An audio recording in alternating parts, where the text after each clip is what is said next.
Elle était complètement innocente. Mais sa beauté lui a coûté l'emploi de ses rêves. Jefferson High était une institution modèle. Des couloirs impeccables, des sols polis, des salles de classe disciplinées. Chaque année, près de 85% des élèves, garçons comme filles, réussissaient brillamment leurs examens. L'école était fière de sa réputation, excellence, équité et équilibre académique. Cet équilibre s'est brisé le jour où une nouvelle jeune enseignante est arrivée. Elle s'appelait Mademoiselle Kayla, 25 ans tout au plus. Récemment recrutée pour enseigner la littérature anglaise, elle possédait un master, une voix magnétique, et une beauté qui faisait oublier le jour de la semaine. Sa présence en classe était impossible à ignorer. Cheveux noirs ondulés, pommettes saillantes, silhouette fine et élégante. Même habillée de façon très sobre, elle dégageait une aura qui suspendait le temps. Le premier jour où elle entra en classe, les garçons se turent. Les filles, sceptiques.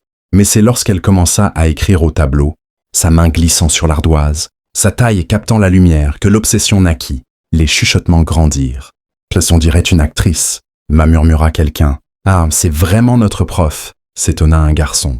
Et à partir de là, tout changea. Dès les 2 premiers trimestres, les statistiques commencèrent à basculer. Dans la classe de Mademoiselle Kayla, seuls 5% des garçons réussissaient. Pendant ce temps, plus de 80% des filles excellaient. Rien n'avait de sens. Jefferson High n'avait jamais connu un tel écart. Les autres enseignants s'en rendirent compte également. « Oh, elle est trop indulgente avec les filles », suggéra l'un. « Non », répondit un autre. « Les garçons n'arrivent même plus à se concentrer. Ils sont amoureux d'elle. » En classe, les garçons ne levaient plus la main. Ils rêvassaient, la fixaient, oubliaient la différence entre une métaphore et une comparaison. Ce n'était pas qu'ils étaient stupides, ils étaient distraits. Et Kayla, elle enseignait avec passion. Elle notait équitablement. Mais au fond d'elle, elle savait ce qui se passait. Elle voyait leurs regards. Même les enseignants hommes, plus âgés, balbutiaient en sa présence dans la salle des profs.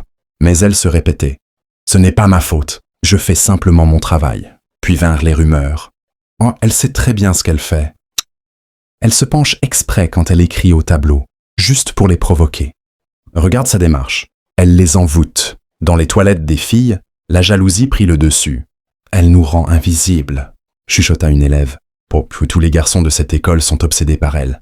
Le directeur commença à entendre des choses. Des parents inquiets, des pères en colère. Mon fils était un élève modèle. Maintenant, il fixe le mur en murmurant le nom de Mademoiselle Kayla. Finalement, l'école ouvrit une enquête. Le responsable académique la convoqua. « Ah, Mademoiselle Kayla, dit-il sévèrement, vos élèves masculins s'effondrent sur le plan académique. » Elle cligna des yeux. « Je traite tout le monde de la même manière. L'intention n'efface pas l'impact, » ajouta le principal. « Certains élèves disent que vous jouez avec leur esprit, que vous souriez trop, que vous êtes trop familière. » Kayla resta sans voix. Elle n'avait jamais touché personne, jamais flirté. Mais l'accusation pesait plus lourd que n'importe quel geste. Une semaine plus tard, une lettre apparut sur son bureau. « Votre contrat avec Jefferson High est résilié. » Prise d'effet immédiate. Ce jour-là, elle rangea ses livres. Les garçons l'observaient depuis les fenêtres. Certains avec des larmes, d'autres le cœur brisé. Les filles, silencieuses, froides. Sauf une. Lena, une élève discrète du fond de la classe, s'approcha d'elle. « Je ne crois pas ce qu'ils disent, » lui dit-elle doucement. « Vous m'avez inspiré. » Kayla lui sourit faiblement. « Merci. Ne cesse jamais de croire en toi. » Elle quitta Jefferson High la tête haute, mais le cœur en miettes. Les semaines passèrent. Les refus s'enchaînèrent. Aucune école prestigieuse ne voulait associer son nom au sien, jusqu'à ce qu'un petit lycée communautaire accepte de lui donner une chance. Faible financement, bureau usé, mais une classe à nouveau. Elle attacha ses cheveux plus serrés, parla plus doucement. Fini les talons, fini les sourires au mauvais moment. Elle enseignait autrement. Un jour, un élève nommé Sean resta après le cours. « Non, je vous trouve incroyable, mademoiselle Kayla, » dit-il timidement. Elle le regarda dans les yeux. « Merci, maintenant va finir tes devoirs. » Plus tard, l'école annonça un concours d'écriture à l'échelle de l'État. Kayla encouragea tout le monde à participer. Une élève, Lena, désormais transférée dans cette nouvelle école, soumit un texte brut et poignant sur le jugement et la perception. Elle gagna. Et lorsqu'elle monta sur scène pour recevoir son prix, elle déclara « À ma professeure, mademoiselle Kayla, merci de m'avoir appris que l'intelligence ne se résume pas aux notes, que le fait d'être une femme ne signifie pas devoir s'effacer, que la gentillesse, même dans le silence, compte. Certains dirent que mademoiselle Kayla avait détruit une génération de garçons. d'autres qu'elle avait simplement révélé à quel point les esprits jeunes peuvent être fragiles lorsqu'ils confondent beauté et permission.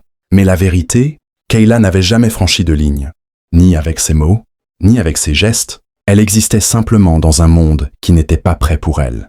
Et même si elle avait perdu l'emploi de ses rêves, elle était devenue ce genre de professeur qu'on n'oublie jamais, non pas pour sa beauté, mais pour ce qu'elle a laissé derrière elle, force, controverse et vérité.